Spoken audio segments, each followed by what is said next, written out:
చంద్రబాబు నాయుడు గారు జైల్లో ఉండి రాలేదా?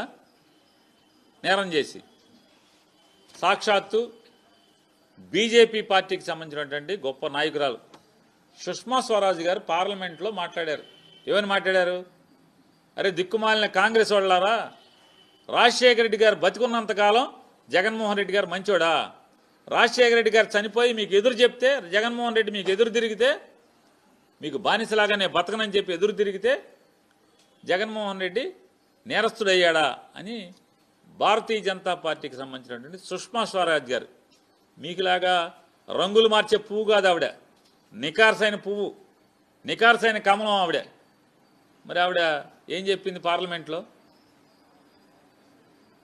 నీ బోర్డు సర్టిఫికేట్ నీకు కావాలా జగన్మోహన్ రెడ్డి గారి గురించి? నీ సర్టిఫికేట్ నువ్వు చెప్తే గవర్నమెంట్ హాస్పిటల్లో డాక్టర్లు సూపరింటెండెంట్లు నీ మాట లెక్క చేయరు.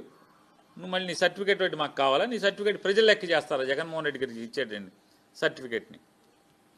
ఇవాళ ఖచ్చితంగా సత్యకుమార్ గారు నువ్వు జుట్టు మొలిపించుకుని నువ్వు ఇక్కడ చేస్తున్నటువంటి అవినీతి, ఎక్కడైతే మెడికల్ కాలేజీల్లో నీ చేయి కూడా, అంటే నీ మీద కూడా పాపం అంటింత అంటుతుంది కాబట్టి